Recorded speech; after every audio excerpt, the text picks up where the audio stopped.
Hey, it's Anders at the Baking Steel Studio, and today we have a special guest, Billy Zureikat. We are making Chicago Tavern Style pizza. Billy's gonna walk us through making the dough, curing the dough, stretching it, and then ultimately baking it on the baking steel. It's a really fun class, really thorough, a great Q&A at the end. Make sure to stay. If you have any questions, follow up in the comments below. And if you're watching us for the first time, like this video, share it with your friends, and subscribe to our channel. Great. All right, let's do a start here. Boom, Anders here at Baking Steel Studio. We got Billy from Chicago. We got Jason here on the sideline, making Chicago style pie. I'm gonna let Billy just run the show here. I'm his assistant today, so whatever you need, Billy, you let me know. Let's rock and roll. Let's make Pleasure to meet you Yeah, finally in person. Yeah, it's our first time. I've been using the baking steel since I started making pizza in 2016. Isn't that amazing? He's the man, honestly, who got me started into making pizza or gave me the tools to become a pizza maker. And now he's a master. Now I wouldn't say that. And now you're teaching me. I'll teach you about what I know. I So, love it. That's great. so my name is Billy Zureikat. I am a home cook and I'm a home cook and baker from Chicago. Started making pizza in 2016, 2017 is when I really wanted to get into pizza making, and I went down the rabbit hole, and the baking steel is the first tool that I purchased to teach myself how to make really good home pizza.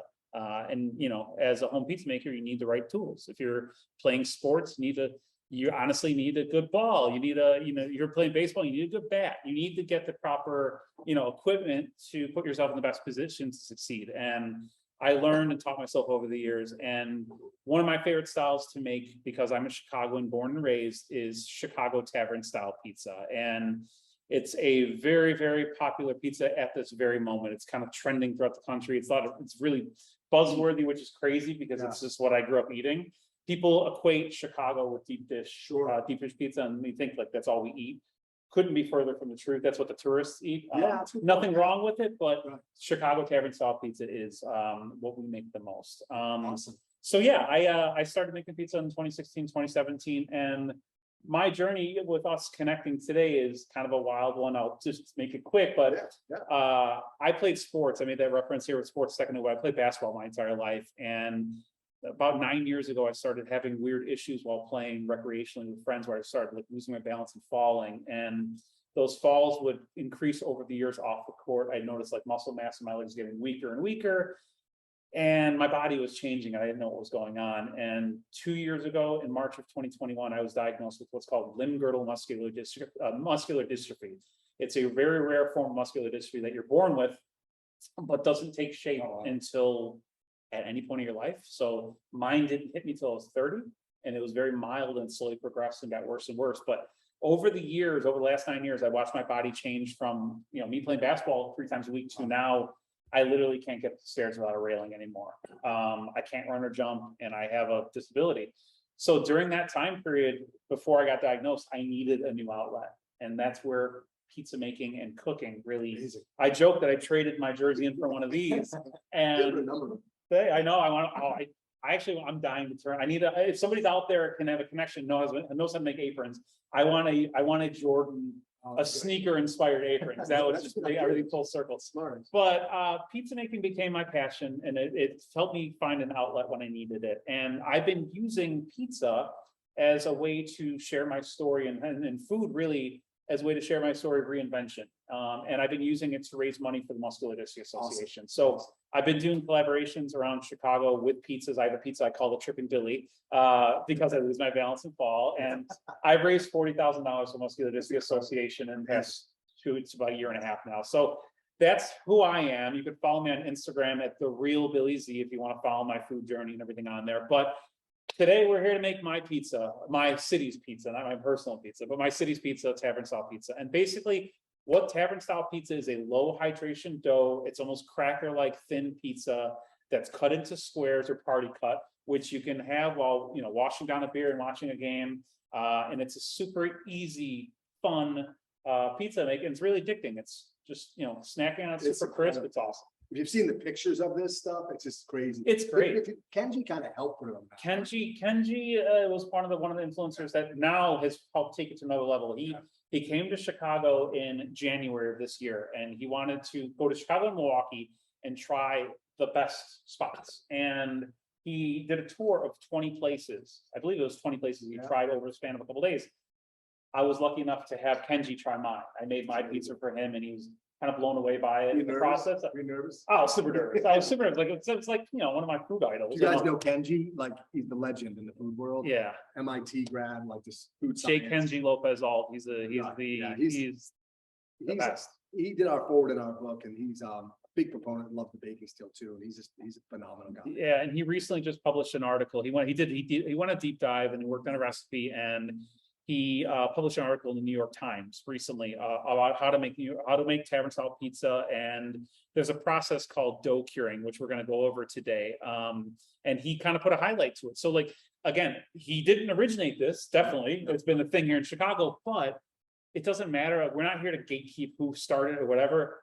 It's just he was able to bring eyes and attention on it. And then sometimes, honestly, nothing wrong with that. Like, you need an extra boost to get eyes on it. And it's a great style of pizza. So now I see people throughout the world. It's kind of crazy. People in England making tavern style pizza, and they're like, "Oh, try the tavern style pizza." I'm like, "What? This is crazy!" Like, I didn't think we'd have a global reach with a pizza that you can get at any corner spot in Chicago. It's like, that's what I grew up with. You know, it's not like a trendy style in any way, but now it's trendy. And guys, it's the same as making our 72-hour dough. You make this pie on a steel in a home oven following this recipe. Oh, yeah. I mean, it's like bringing a world-class pie into your own home. 100%. You don't need, that's the beauty of this style of pizza. Right. You don't need a high heat pizza oven, wood fire oven, any outdoor oven, name the brand, doesn't matter. You don't need that with this. You can do it on there. The results are better in a home oven. I promise you that, especially with a baking steel, because these type of pizzas are baked on what's called a deck oven. And the deck oven is essentially just an oven that's going to 500 degrees. They go up higher, but you just set to 500. And there's a stone, basically stone floor that they heat up, and this basically radiates the heat and cooks it from the top and bottom in that one section.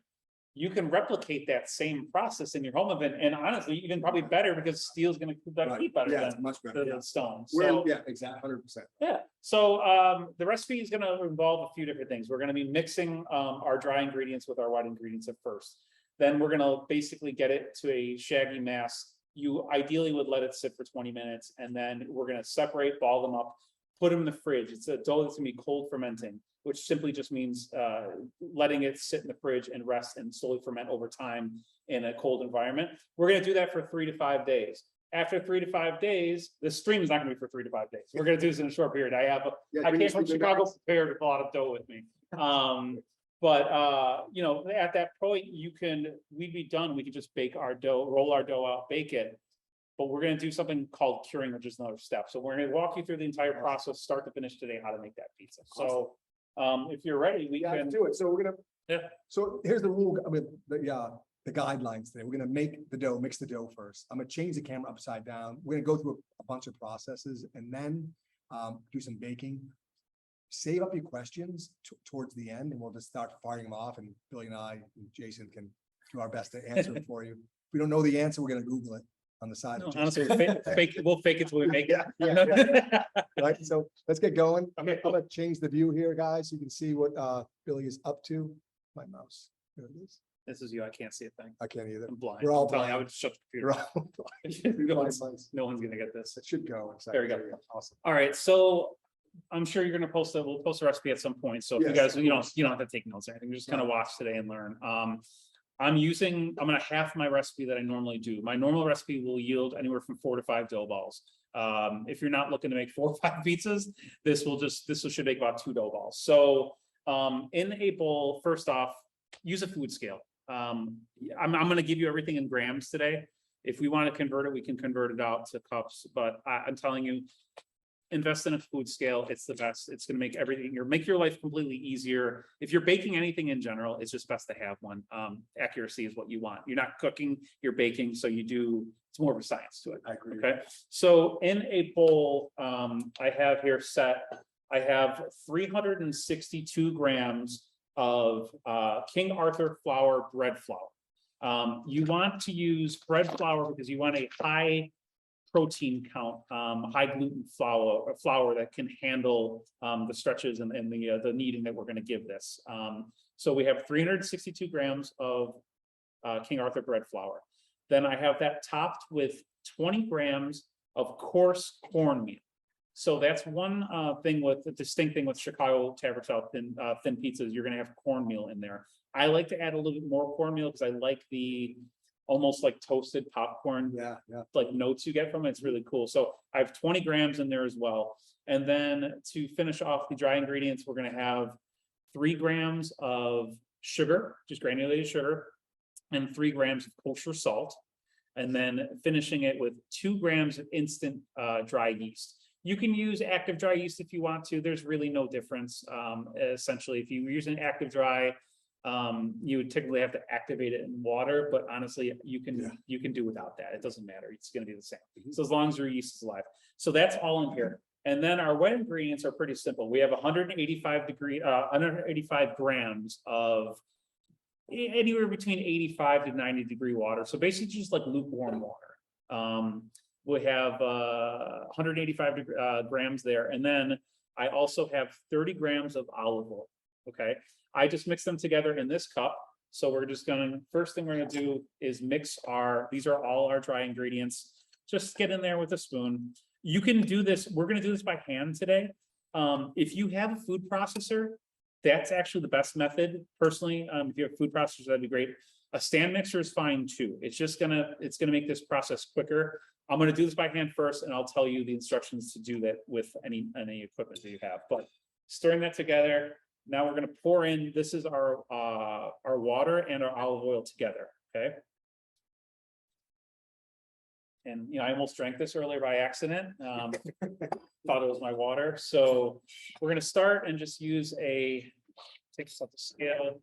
I'm gonna use a rubber spatula what I like to do is slowly, you're gonna basically go around the bowl, bring it in, and I'm slowly gonna rotate the bowl and kind of just like clean down the sides as I go. I find this as a good method to get everything combined, and you actually want to get to the point where there's no dry spots. Okay.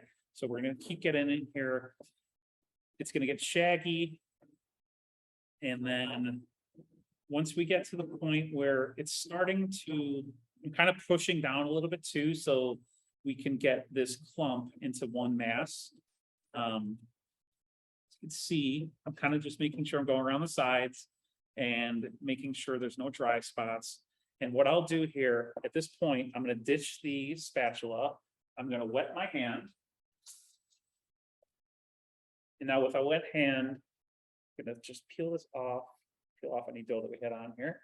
And I'm gonna get in here and it's gonna smush the dough together and start to get this dough ball incorporated and slowly knead this until it starts to, and squeezing it at the same time to get all of this combined.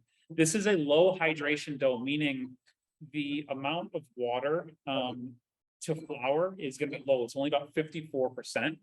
Which means this is not going to be like a super sticky dough, like if you made a Neapolitan dough or like a Detroit style pizza dough. You're not going to have that. Okay. This is going to be pretty easy to work with. So I'm just getting this all together. I'm almost to the point where there's a couple dry spots, but it's incorporating here.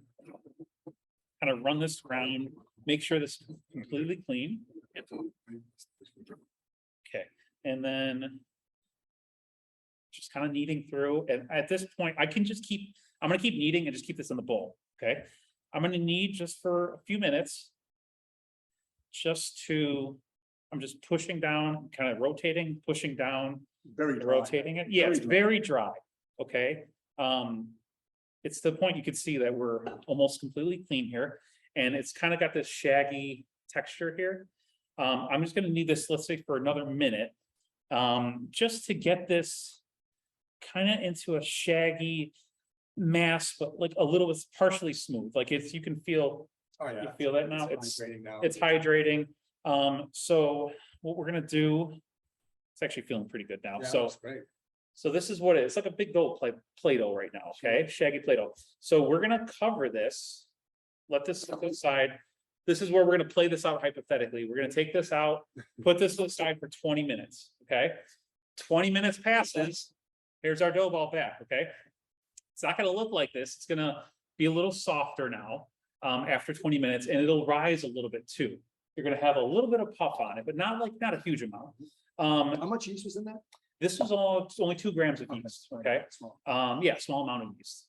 So at this point, after 20 minutes, it's called the autolyse, we're basically letting this dough start to hydrate, okay? And, or let the flour hydrate, I should say.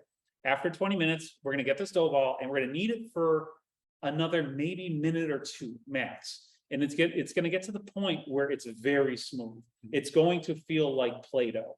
And then once you poke it, it's not gonna do it now, but you poke it, it's gonna bounce back. It'll dimple a little bit, but the dimple will start to fill back. At that point, you're done. The mixing is done. We will put it on a scale and you're gonna portion this out. Want to change the camera back? Yeah. Let me go back here, guys.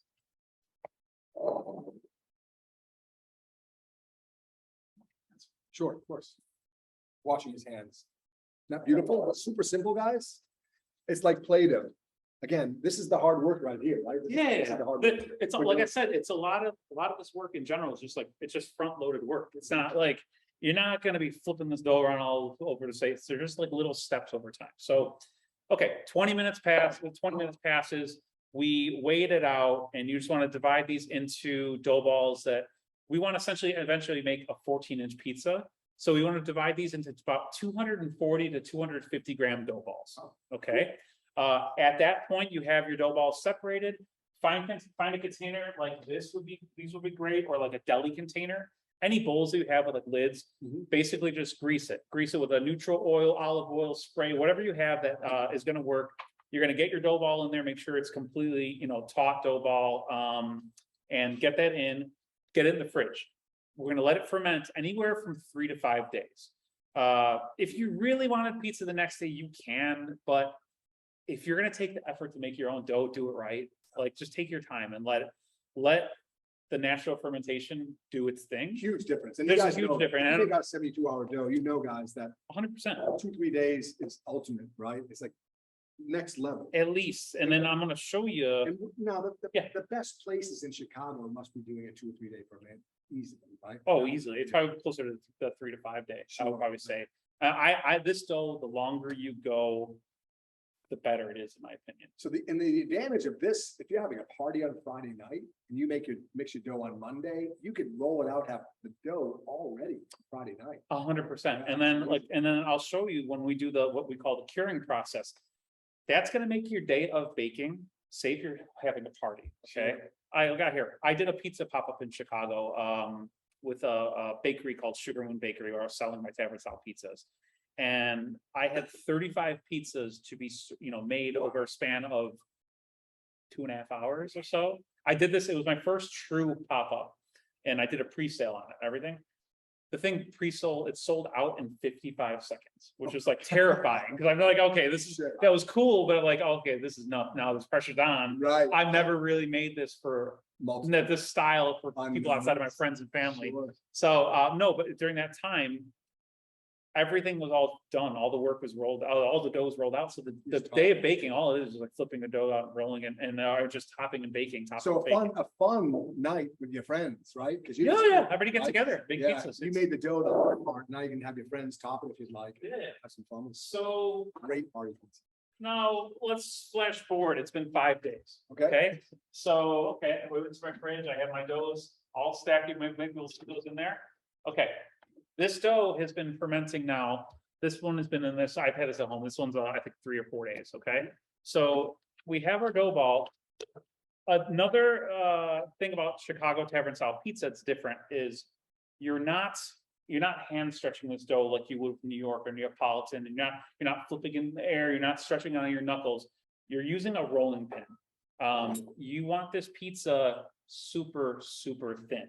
Okay. So at this point, I'm gonna roll out our dough and that'd be wonderful. Yeah, right there. So I'm gonna go down top again, guys. Yeah, go for it. I'll let you get set up and we're gonna get top down here again for you.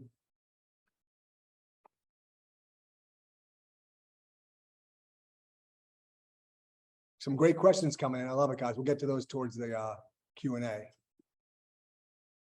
All right. So, what we're gonna do is you're gonna need a couple tools. First off, a rolling pin. If you don't have a rolling pin, use a wine bottle, something flat that you can just basically roll your stuff out there. So if you want to use a wine bottle, that's good because you can drink your wine after, or or you can use extra if you had a. There we go. I mean, if I wanted, I could really do it. Why is it empty, Billy? Why is that empty? Oh, yeah. It's 5 o'clock somewhere. So I'm in the Eastern time. I'm from Chicago, Central time, Eastern time. That difference, I don't know. Is it 1 hour or 5 hours? I'm not sure. So next up, we will flour our surface. Okay. So you want to put a good amount of flour. It's not going to be overly sticky, but you still want to do that. We're going to get our dough ball out. Just kind of give it a head start, and gravity just takes itself, it falls down and falls out. So we're going to get both sides covered, and you can, here, if you want to touch it, it's very soft. Oh yeah, it's nice. It's easy. Oh wow, It's very super easy raw. Right. This has been kind of, you can keep your dough out for maybe an hour. That would make it easier for it to roll out, just because it won't snap back as much. Right. But I've done it honestly straight out of the fridge too. Okay. It'll be fine. So you don't have to prep that far ahead of time, but it's completely floured. And now let's just hypothetically say I'm making a New York style pizza. You're going to start pushing out and you form your crust. You're not doing that with this. You're going all the way to the edge and you're going to flatten the whole thing out. And you can hear it squeak. The air is getting pushed out of it. Okay. You see that? I'm getting you could do it slowly. I'm just kind of doing quicker, Sure. but work your way around and then take it, flip it over, making sure you got some flour on this side. Again, just pressing it out. awesome. And you're just kind of getting a head start. It's already in a circle. Okay. Now what we're going to do is flour our peel or our rolling pin, and starting in the middle, I'm going to just kind of push down like that and then work my way out, but all the way, going all the way to the end over the edges. We want to smush everything, smushing the crust and All the going air through. bubbles in. Yep, all that air. So just even pressure. I do that maybe 2 times for each time, and then now we're going to start doing half turns. So half turn it looks like a football right now, or Stewie. I say it looks like Stewie Griffin. It just has like that's the first step. It looks like Stewie, like an egg. And then again, outside pressure, and then going up and down. At this point, again, just going through it a couple times, making sure you're going over the edges. Turn it one more time, and this time when we go down, we're gonna go up and down to the end. Now we're gonna go out to the angle. So we're gonna push out the corners a little bit. Okay. So start that, and we're gonna start forming more of that circle. Okay. And our goal with this dough ball, we want to get to 14 inches all the way around. So I'm just gonna kind of do that. Yep, let's see. Just to show you, right now we're at 11, 12. So we still have some ways to go. So I'm gonna go down. And again, go into the corners, making sure you're going over the edges, because you want to have this thin all the way around. But you see how easy it doesn't really snap back at all. Right. Beautiful. Thank you. So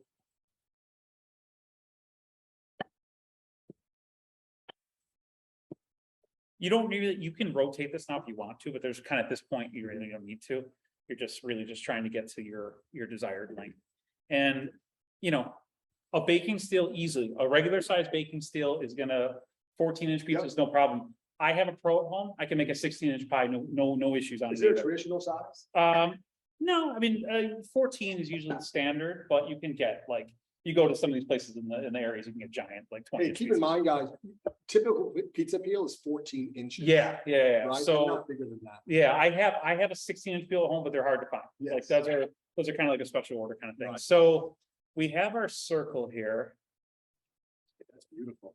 Get a better, there we go. Okay, so let's just measure this out really quick. I'm trying to make that side look a little even. So we're at 13 actually, so another inch. So this would be one quick go around and we should be perfect. So even if you're a little smaller, it's fine too, it doesn't matter. And the circle does not have to be perfect, and I'll explain why in a second. So let's just call it here, 14 inches, all right?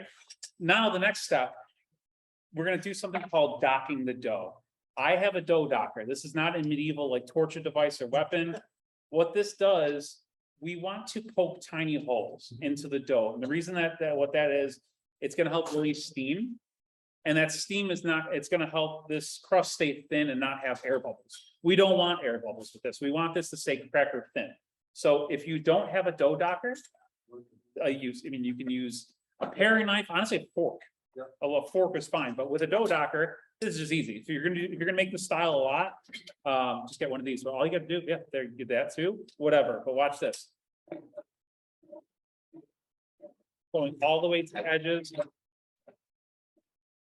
Perfect, okay? Amazing. Now, this dough is ready to bake, okay? So we can put this to the side, we're good to go. Do you have parchment paper, by the way? Okay, I'm gonna explain something now. This, we can bake this right away if we want to, and we're good to go. You're gonna have a good pizza. But now I'm gonna talk about something called dough curing, and this is gonna help take this to another level. So what I'm gonna do is just, what we do is grab. So I have these pizza pans. These are easy. You can get these for a couple bucks from a restaurant store. Target sells them. They're very just cheap aluminum pans. This is a 16-inch one, but you can just get a 14-inch pan. It's totally fine. You're going to take a piece of parchment paper. Okay. You can also just use any flat surface is fine. If you have a sheet pan, sheet tray is fine too. Sheet tray is weird just because it's not going to be circular and we offer. The reason I like these is because we can actually, once we get this on, I'll explain here, but we're going to take this parchment paper, dust it with a little bit of flour. Okay. And then carefully get under your dough and just move this tray over and then drop it right onto this parchment paper. And now what I'll do is fix this, adjust the circle, because now I have a template basically. Let me get it. What's better? There we go. Sorry, I'm just trying to get better views for you. It's right here. Gorgeous. Yeah. So I have this sitting on parchment paper. It's on this sheet tray, which is completely circular. So now I'm just making sure it's stretched out. I'm going to take a little bit more flour, just a small amount, make sure it's completely dusted. And if I have one more piece of parchment paper, that's perfect. So now we take the second piece of parchment paper right on top. Okay, and say we had this recipe I'm giving you today makes 2 dough balls. Repeat the same process. Roll out your dough, dock your dough, put it on top, little flour here, dough, a little more flour, another piece of parchment paper. And if you have another tray, put that on top. If not, just parchment's fine, or maybe something that has like a little bit of a weight, not like over the top stuff. And we're gonna put this in the fridge for another 24 hours. I told you can just totally bake that pie and it'll be fine. But what's this is doing, this is called curing dough. And a couple places in Chicago do this. Vito and Nick's does it. One of the oldest, Tavern Style shops in the city. Pat's Pizza does this. Yep. Actually, you can keep it because I'm going to show. I'll do that instead of making you switch back and forth. So Pat's Pizza does it. Vito and Nick's does it. There's a place right now. It's amazing called Kim's Uncle. They do it as well. And what this process does is we had a 54% hydration dough. Okay. When we put it in the fridge, it's essentially going to dry out the surface of this crust, this dough even more. So you're going to lose about 15% more just from the natural, evaporation of the, of it being in the fridge. So that dough is going to go from 54 to like maybe 36, 37%. Wow. So a day later, let's flash forward again. And now I have another, this is dough ball now that's been rolled out and it's cured. I'm going to slowly pull this parchment off the top and look at that. Wow. It's like leathery, right? It looks crazy looking. Sure. And so now, when we bake this, the difference between the dough that was rolled out but not cured is that's going to be thin. It's going to have a slight chew and good crispness. This is going to be cracker or tortilla thin, give you snap, and it's just going to bake up better because there's no there's not a lot of hydration left to have the heat bake off. That's amazing. So yeah, then we can flip that over and we can go over the process. So. Okay, great.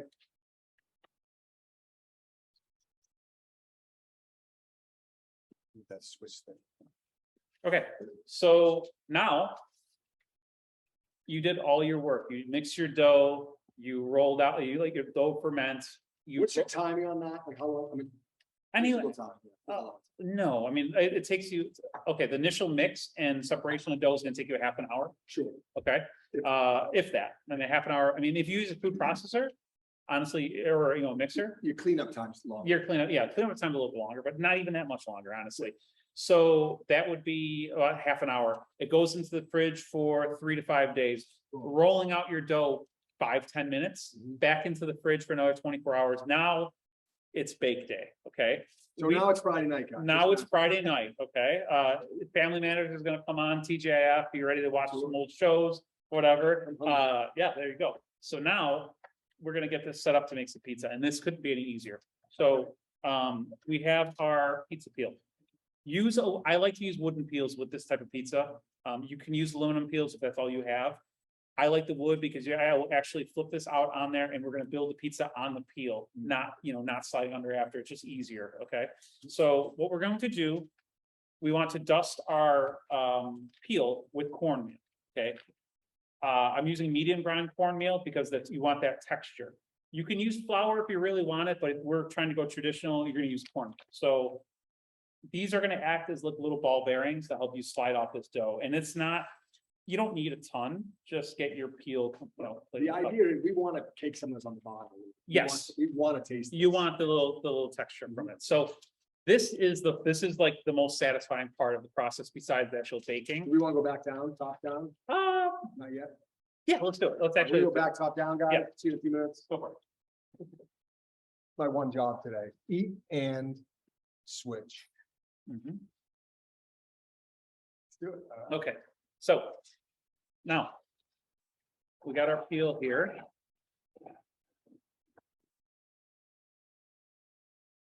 That's good.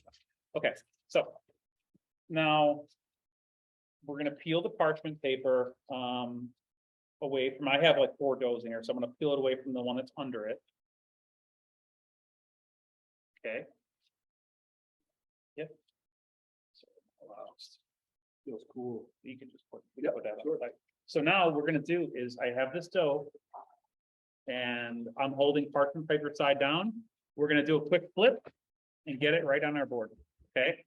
Give this a couple love taps around. And then just peel off our parchment paper, Ta-da. okay?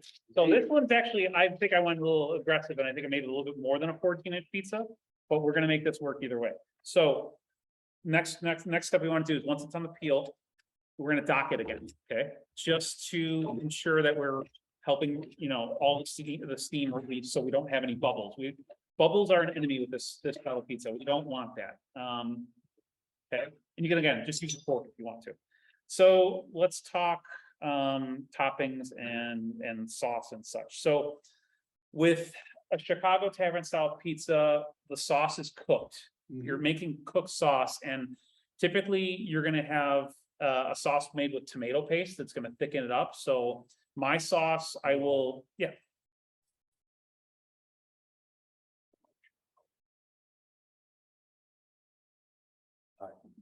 Cool again. All right, this is some sauce I made yesterday. I will use tomato paste and then garlic. I will cook the garlic in some olive oil and some chili flakes to start, just to get it a little color, get the garlic fragrant. Add in 4 ounces of tomato paste, which is just like a little can of tomato paste. Cook that for about 3 or 4 minutes, just to caramelize it, get some deep flavor into that.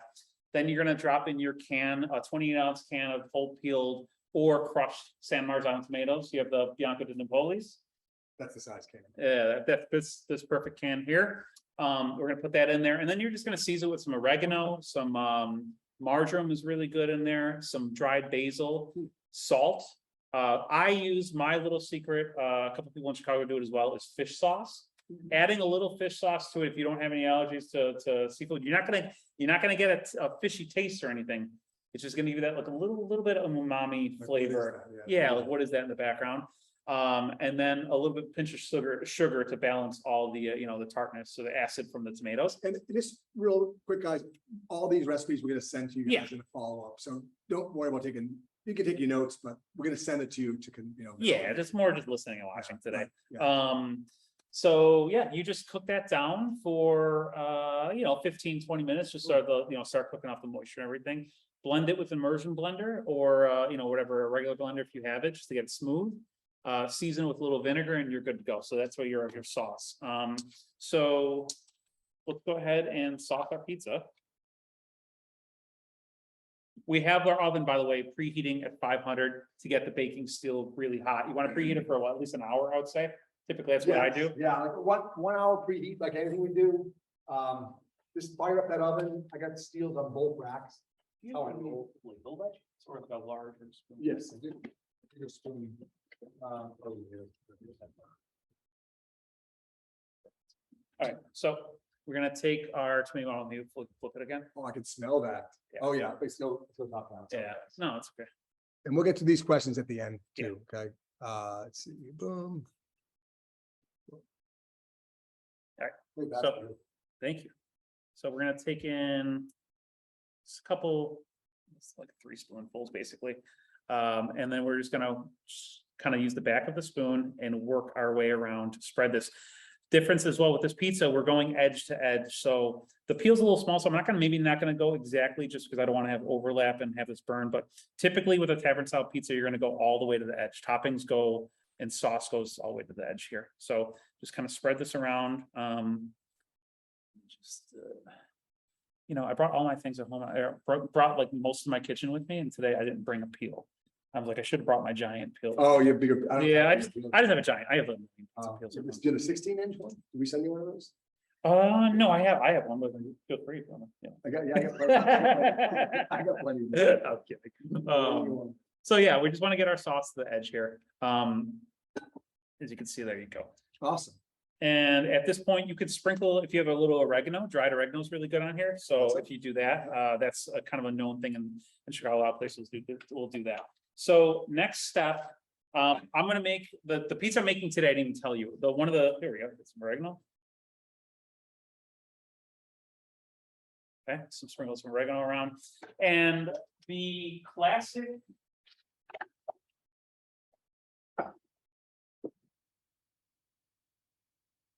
Obviously, guys, you can top your pizza with literally whatever you want.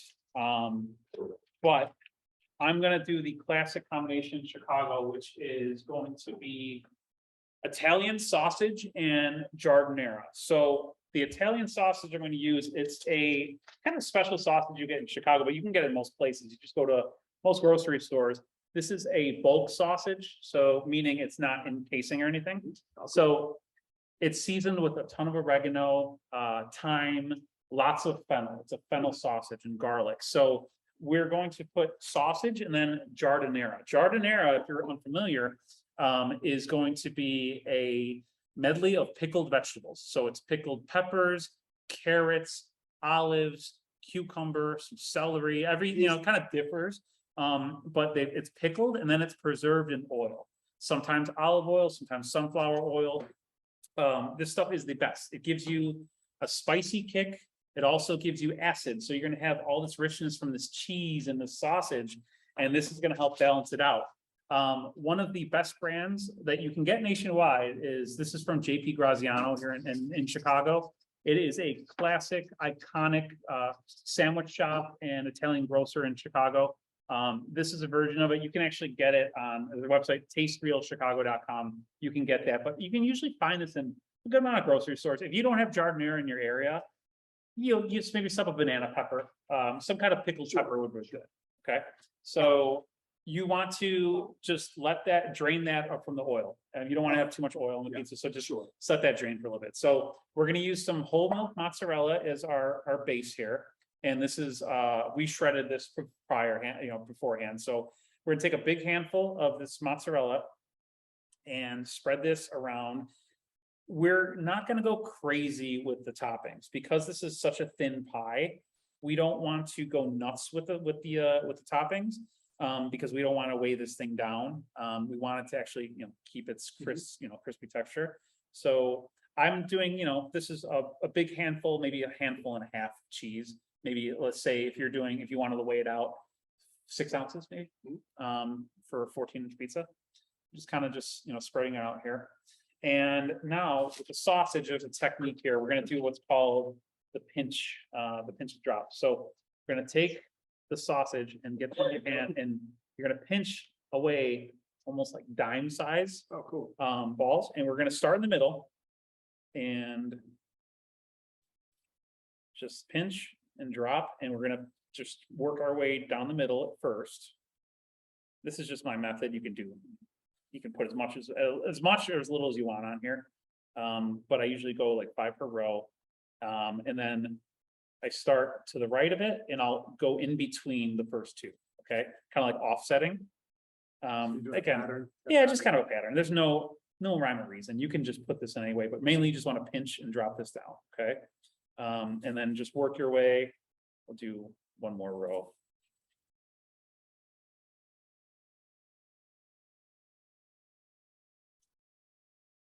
Okay, and then just repeat on the opposite side. So just gonna do this quicker here. Pinch and drop. And this is not cooked. And you're gonna say to yourself, oh, Billy, that's raw sausage. You're putting raw meat on here. It's fine. They're small little dimes. They're gonna cook at 500 degrees. This is gonna cook, and that fat is gonna render out of the sausage, which is just gonna give you, honestly, you're gonna have wonderful browning on top because you're gonna get the fat melting away from the sausage. So we got our sausage on there. Let me just wash my hand really quickly.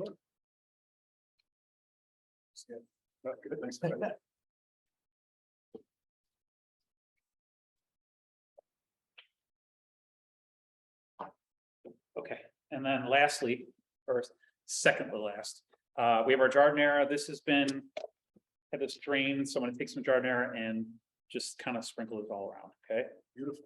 there's no pattern or row in this one. Just kind of getting it evenly around the pizza. On everybody. Yep, a little bit of each. Okay, so that's good. Again, more or less whatever you want to do. It's cool. It's gorgeous. And then let's just finish it with a little parmesan. Want some? Yeah, you're actually grated, right? I think it's not. Yeah, let's just do that. Just grated parmesan, just the quick. Oh, that's fine. Just sprinkle around. Okay, so this is our pizza, all ready to go.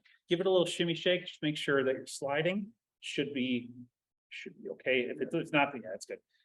Even if it wasn't doing it, you could slowly, if you wanted to. Are you ready to launch? Yeah, we're ready to launch. And I should probably have you do it. That's cool with you, just because I don't want to. Oh, thanks. I mean, I A lot can of totally do pressure. it. It's a lot of pressure. Yeah, I can do it here. I'm gonna get in there and actually put a little more. I'm gonna launch then. We get Just do this. wish me luck. Yeah, thoughts and prayers. Oh, you're good. You're good. Good.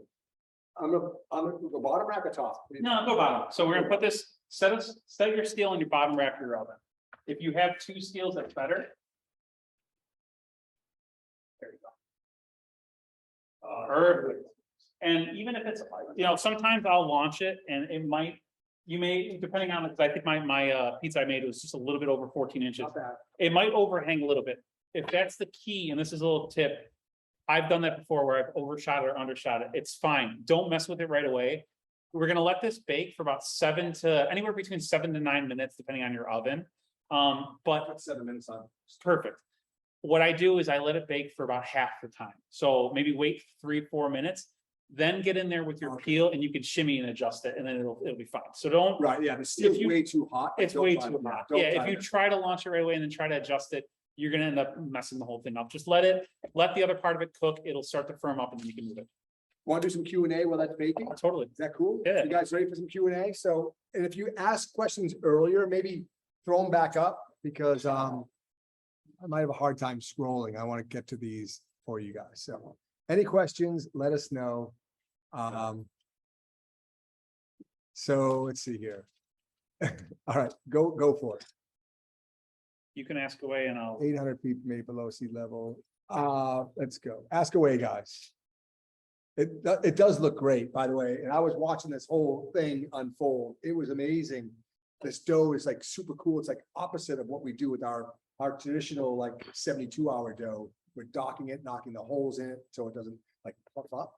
Puffy pizza. Yeah, it's just like it's a bizarro pizza in a way. It's Yeah. not your typical A method. little you're different. doing I'm the just gonna ask to scrape up our countertop here. We don't get food all over our clothes. I don't wear an apron. dishes. Which I Yeah, you're living should. that, I that, should. that bad boy life. I live like I'm a rebel. I know. I ruin a lot of clothes that way. So let's get to this. How much money do you charge for that pizza? Wow. What are you making this? Your pop? When I do my pop-ups, so I donate a portion to the Muscular Dystrophy Association for my fundraising.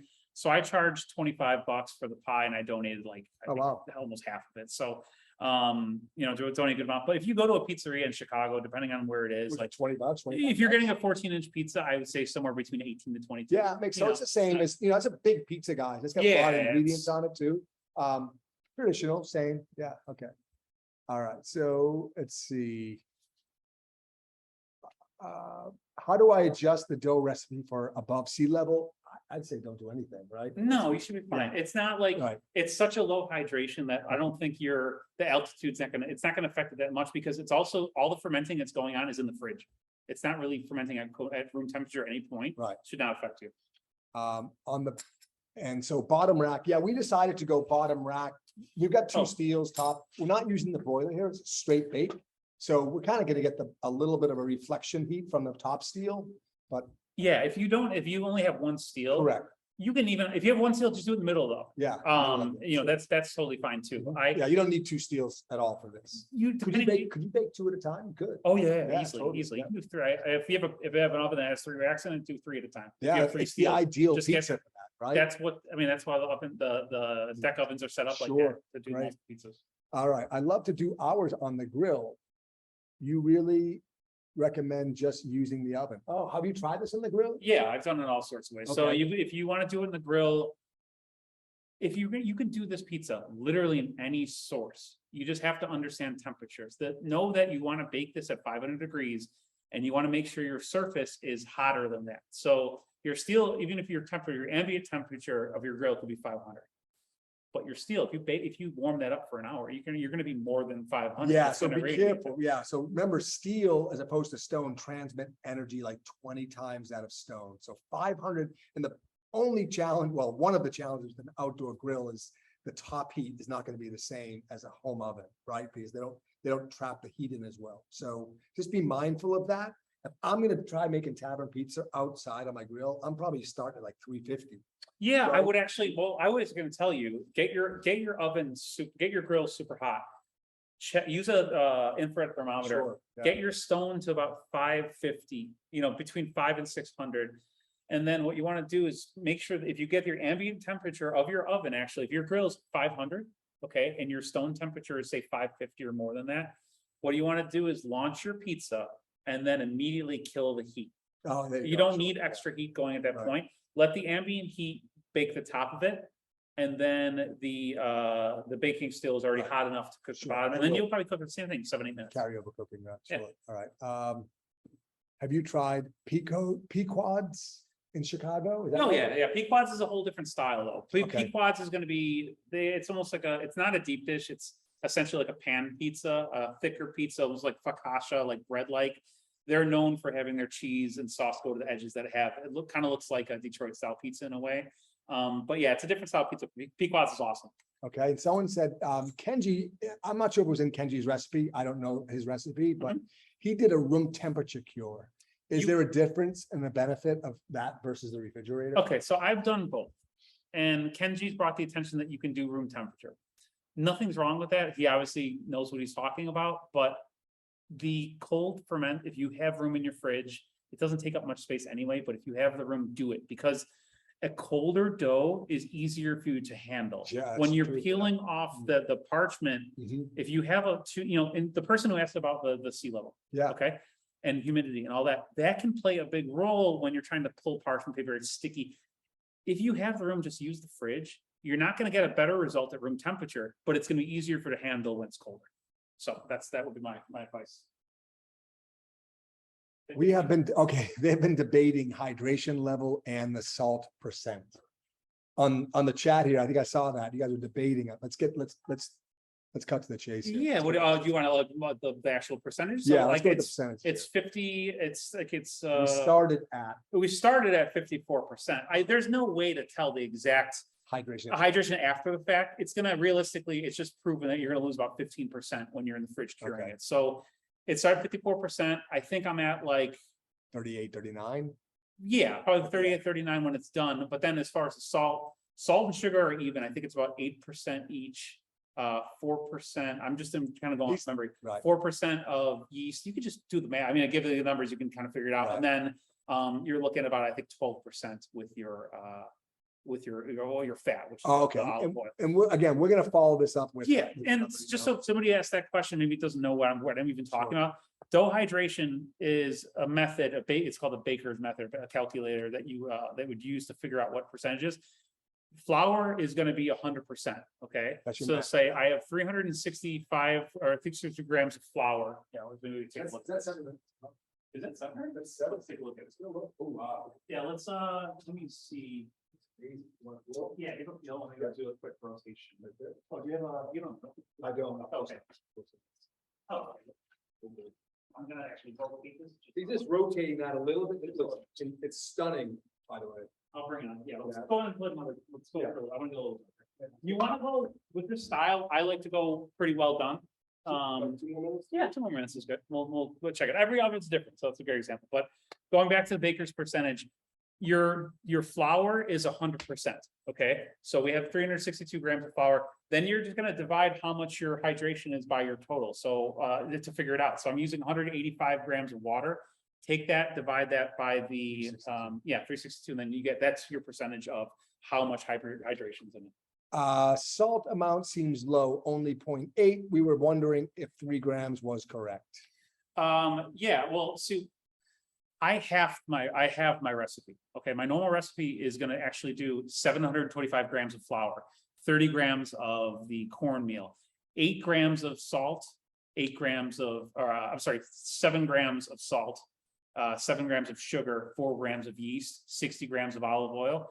That is the full recipe. We're having this. Yeah, that's not a lot of salt. Yeah, it's a perfect amount. You trust me with that. What is the secret to have the pizza slide off the peel onto the steel? That's a good question. Cornmeal. The medium grind cornmeal I talked about acts as ball bearings, and once you have enough on there, it's no problem. It slides off. And the other secret, guys, on that, there's wood peels and there's metal peels. We like wood because wood is going to absorb some of that moisture out of the dough. Yeah. So just be mindful of that. It's going to slide, and I always say it's got to slide on that peel. Really, how. Really great. Okay, 1 more minute. That'll be like almost like an 8 or 9 minute bake. Yeah. And again, every oven is completely different, and you can do it to the level of you like it. I like it more well done, so I'm just watching it. And I look right now, the top looks good. I was actually just looking at the undercarriage and just making sure how almost there. Yeah. You said you made the dough balls from the recipe, which totaled 805 grams, but you said the dough balls should be between 240 and 250. Right. So here's the deal. You can when you mix it together, you may have a flour loss when you're mixing the dough. It may not maybe loss along the way when I'm cleaning up, and maybe I didn't get through using a food processor, which is my normal method, not necessarily doing it by hand. It can change. You just want to divide your dough balls. That's why I told you weigh your dough ball when it's done. Okay, don't go off. That's not like a gospel I'm telling you by saying it needs to be this amount. It can be 150, guys. It's really irrelevant. Yeah, you can just weigh your mass. Everything is mixed together. Weigh it, and then divide that by how many pizzas you potentially want. Ideally, if you're going to make a 14-inch pizza and you want to roll it out with ease, where you're not making it overly thin to the point where your dough is going to rip, 240 to like 250, 260 is a good amount. If you want to make a 16-inch pizza, get toward 300 grams, you can do it. Okay, it's good. Keep going with your questions, guys. They're great. For the flour, can you use a high gluten flour versus like an all trumps, or should you stick to bread flour? Use bread flour. I like to use flour. I mean, you can use a high gluten flour. Really, just anything over 13% is good. I just like the results. Yeah. So remember, he's made this hundreds of times. So, and he's recommending bread flour. So he's kind of did the research. Yeah, I've done it. Right? You don't use what you have that's available. Do you have like a wire rack? I do not. I do have something. Just something that gets miracle. So that's another thing we're going to talk about now. That's perfect. So now pizza is done. We should flip it. Yeah. Actually. Oh yeah, I'm gonna go upside down here, guys. So you can see this. It's stunning. It's So like, this baked for about what, 9 minutes or so in the yeah, oven? 9 minutes. Okay. So let's Oh my gosh. look at take that. this. That's unbelievable. and I'll take it off and knock it around. So this is, Incredible. thank you. That's amazing. So I put this on a wire rack. I had it initially on the peel. I moved it to a wire rack. The reason is anytime you are baking something or frying something, you want airflow under whatever it is that you baked once you took it out, or if you're frying chicken or frying whatever, French or chicken tenders or something, or chicken sandwich. If you're frying anything, you want airflow to circulate under it while it rests. We don't want to cut into this right away. We want to let it rest for maybe 5 minutes or so. Let it cool down a little bit. But the reason I say that is the airflow is going to help maintain that crispness and not sog out the crust that you worked so hard to get thin and crisp. Isn't that amazing? So yeah, it's well done on top. You can see, I mean, I'm gonna let it sit for a second. I don't want to but if you can kind of hear it when we cut it, you can hear that little, that crisp. But yeah, that's this is a sausage and giardiniera, authentic Chicago Tavern Style. Right? What do you think of that? It's phenomenal, guys. This, I mean, it's like world class right here at home. And you'll have, like I mentioned this before we started. I talk about St. Louis. People say, "Oh, this is St. Louis style pizza. This is St. Louis style pizza," or that's Milwaukee style pizza, or that's Columbus. That's It's it's a Midwest style of pizza. But the difference is, let's say, for example, with St. Louis, I don't know if we've had any St. Louis comments yet, but St. Louis pizza is similar to this. Very thin, very crispy. Difference is there's no yeast in the dough.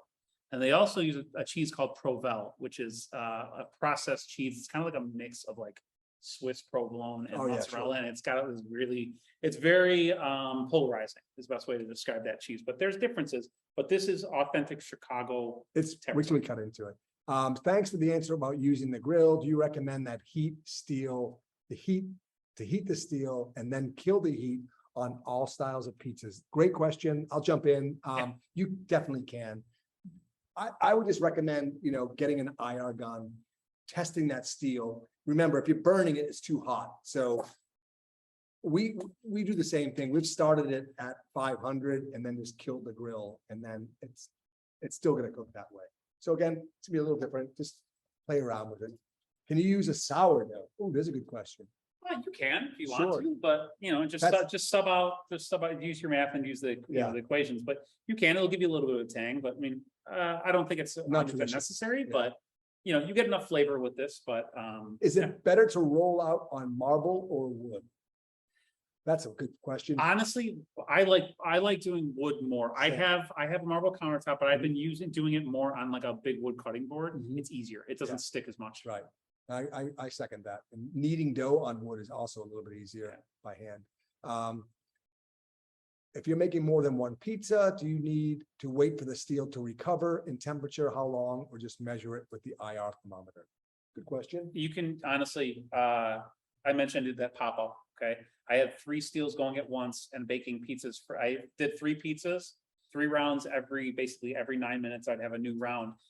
I didn't let them warm at all. And I did 35 pizzas over 2.5 hours. Recovery fine. You can, but there's honestly no need. I've done both. The 9-minute bake. Remember the steel, the beauty of the steel over a stone is the steel continuously rebounds back to temperature super fast. It might not be 500 in like 1 minute, but in 2 minutes it will be. Whereas a stone continuously decreases. One tip I just thought of.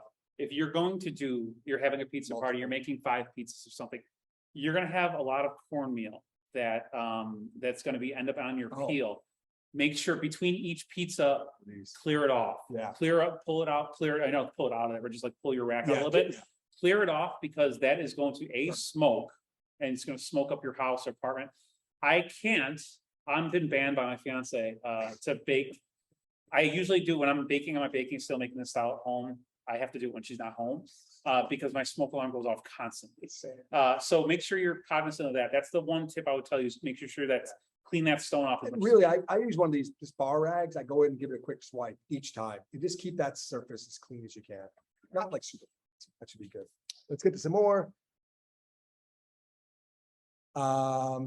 Just bought their peel last week, came in 3 days. All right, well, that's not bad, huh? 3-day order. I have to run, but thank you for hosting. You guys are amazing. If there's not any more questions, let's just slice into that. Yeah, let's bite into it, and then We'll let you guys hear that crunch. Let's take a picture of all we're Yeah, hearing, it's awesome.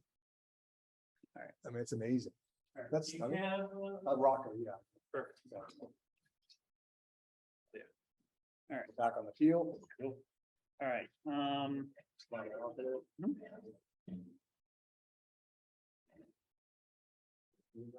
right, so when we're cutting this now, we're not gonna be doing, yeah, sure, perfect.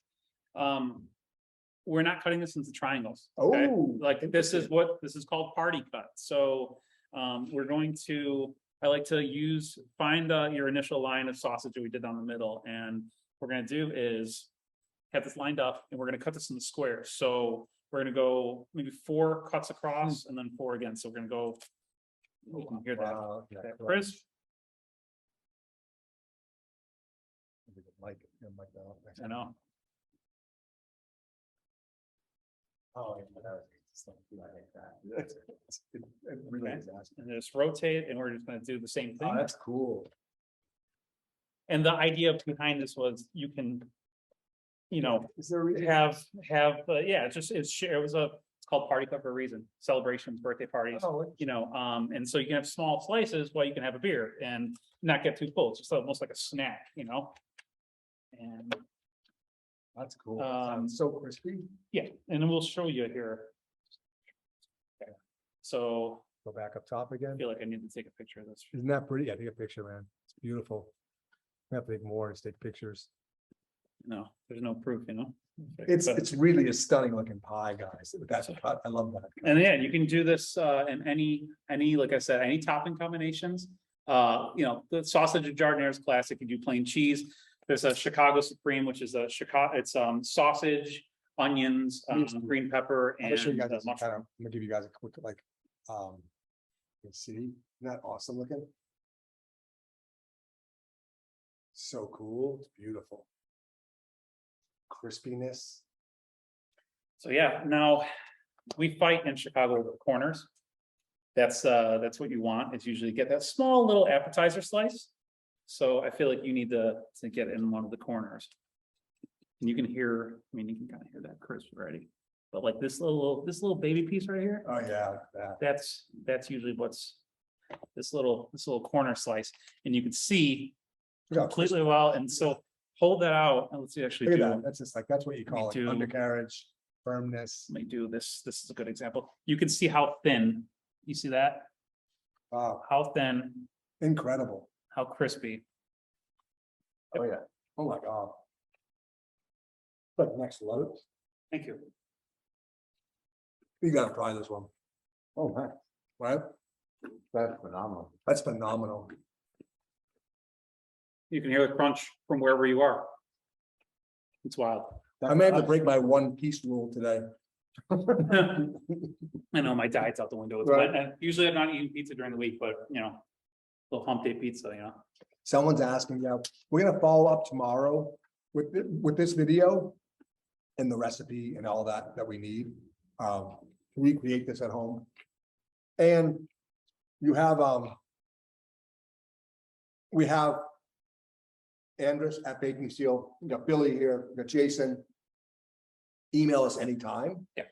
Where can we find you? Follow me on Instagram. It's The Real Billy Z. So THEREAL Billy Z.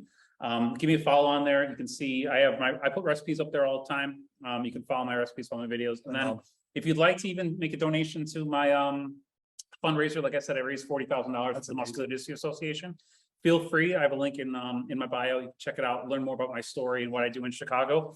And if you are in the Chicago area, whether you're from Chicago or visiting, follow me on there, and hopefully you can come out and try one of my pop-ups.